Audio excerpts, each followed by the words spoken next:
Family. Video kali ini aku mau sharing pengalaman pribadi aku tentang perjuangan mengasihiku dan cara aku mengatasi ASI serut ya bun. Waktu lahiran anak pertama, ASIku tidak ada keluar sama sekali. Ini berlangsung sampai 3 hari aku alami ya bun. Hari keempat baru ada keluar, itu pun setetes 2 tetes atau yang biasa disebut dengan kolostrum. Meskipun ASIku tidak keluar dari pertama lahiran sampai hari ketiga, tetapi aku tetap menyusui bayiku ya bun, karena ini untuk merangsang supaya ASIku cepat keluar dengan skin to skin dari hisapan bayi. Hari ketiga, anakku mulai sudah tampak rewel, dan disitu aku mulai panik dan berpikir mau kasih support. Tapi alhamdulillah suami aku meyakinkan diriku bahwa ASIku akan keluar dan aku bisa mengasihi anakku dengan ASI eksklusif. Dokter yang menanganiku pun mengatakan bahwa jangan panik jika ASI belum keluar ketika setelah lahiran sampai beberapa hari setelahnya, karena bayi sebenarnya sudah dibekali cadangan makanan yang bisa membuat bayi bisa bertahan sampai 3 hari. Hari keempat, anak aku sudah sangat rewel dan alhamdulillah pada saat itu ipar aku yang juga punya baby menyusui bayiku dengan ASInya. Ini berlangsung sampai hari ke-6 dimana ASIku sudah keluar banyak dan mencukupi.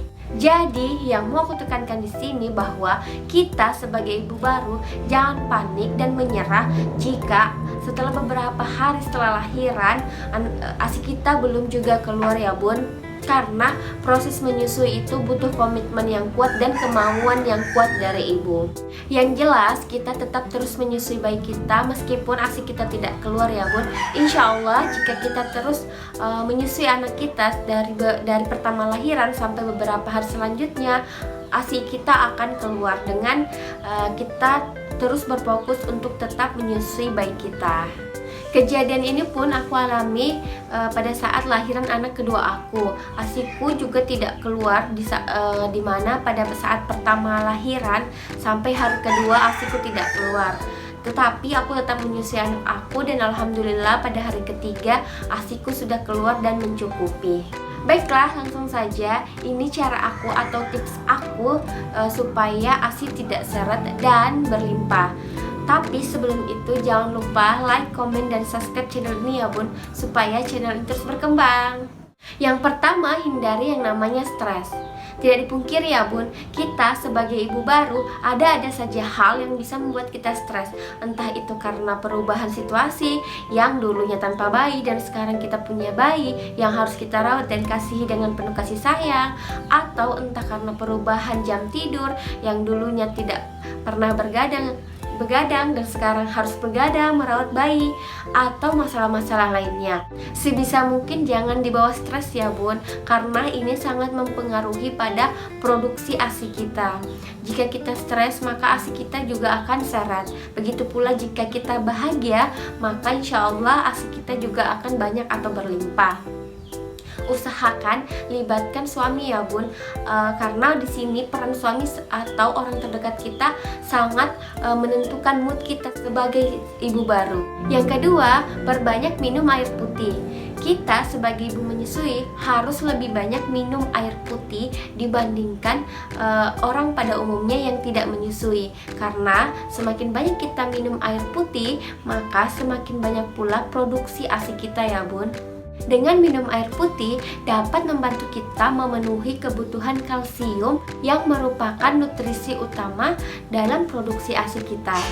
Aku pribadi menargetkan diriku setidaknya minum 2 botol besar mineral setiap hari. Aku memasang alarm di HP aku untuk mengingatkan kapan aku harus minum. Dan aku juga meletakkan air minum di dalam kamar di mana tempat aku sering menyusui bayiku, sehingga memudahkan aku ketika setelah menyusui aku minum.